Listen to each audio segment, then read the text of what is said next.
प्रिय श्रद्धालुओं, जय श्री कृष्णा, जय श्री राम, जय श्री राधे राधे, जय श्री महाकाल। इस प्रवचन में आपको श्रवण कराएंगे अहो उन भगवती जगदम्बा के द्वारा रचित माया का बल तथा पराक्रम महान आश्चर्यजनक है। उन्होंने अपनी माया के प्रभाव से ही सर्वज्ञ और सर्वांतर्यामी ईश्वर को भी अपने बस में कर रखा है। पौराणिकों द्वारा कहा गया है कि व्यास जी भगवान विष्णु के अंश से उत्पन्न हुए हैं, तथापि वे आज शोक सागर में इस प्रकार डूब रहे हैं जैसे समुद्र में भग्न जलयान वाला वणिक। आज वे भी माया के वशीभूत होकर एक साधारण व्यक्ति के समान आंसू बहा रहे हैं। अहो माया बड़ी प्रबल है, जिसे बड़े बड़े विद्वान भी नहीं त्याग पाए।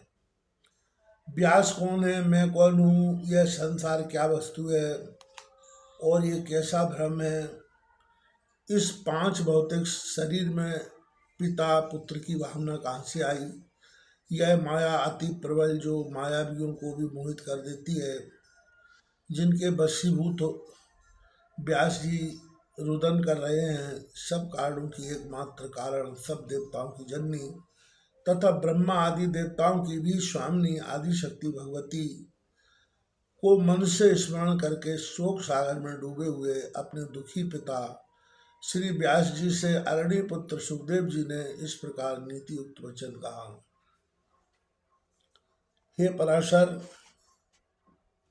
नंदन, आप तो स्वयं सब लोगों को ज्ञान देने वाले हैं, तब हे स्वामिन ऐसा साधारण व्यक्ति जैसा शोक आप क्यों करते हैं। इस समय में आपका पुत्र हूँ, परंतु यह कौन जानता है कि पूर्व जन्म में मैं कौन था और आप कौन थे। यह संसार तो महात्माओं के लिए भी एक ब्रह्मास्त्र है।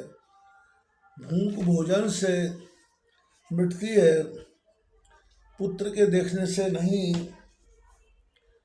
प्यास भी जल पी लेने से मिटती है, केवल पुत्र दर्शन से नहीं।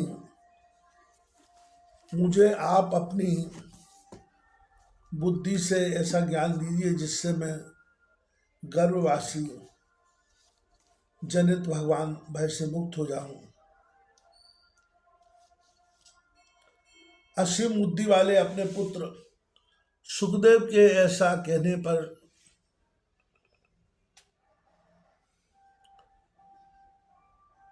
सुखदेव जी से कहा, हे महाभाग पुत्र, मेरे द्वारा रचित श्रीमद् देवी भागवत पुराण को तुम पढ़ो, जिसके सुनने मात्र से सत और असत वस्तुओं का ज्ञान हो जाता है।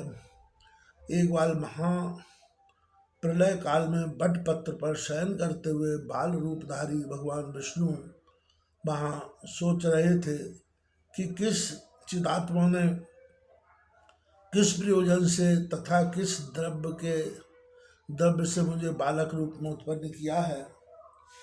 इस प्रकार चिंतन कर रहे महात्मा बाल मुकुंद से उन आदि शक्ति भगवती ने संपूर्ण अर्थ को प्रदान करने वाले ज्ञान को आधे श्लोक से ही इस प्रकार कहा, सर्वम खल्विदम मेवाहम नानदस्ति सनातनम। अर्थात यह सब कुछ मैं ही हूँ, दूसरा कोई भी सनातन नहीं है। उसी श्लोकार्थ में मन लगाए हुए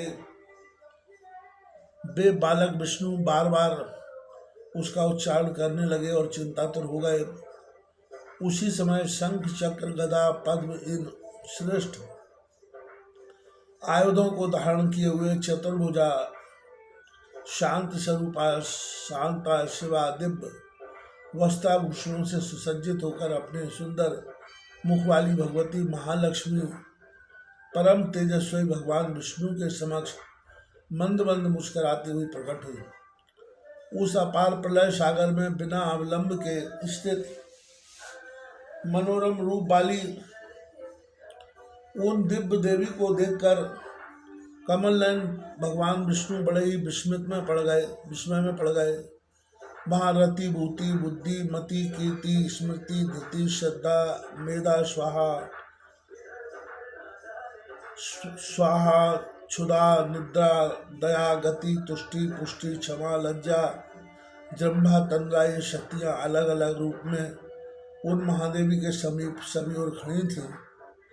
वे सभी श्रेष्ठ आयुध धारण किए हुए थी, नाना प्रकार के आभूषणों से विभूषित थी। उन सबको उस प्रलय सागर के जल में उपस्थित देखकर भगवान विष्णु के मन में बड़ा विस्मय हुआ।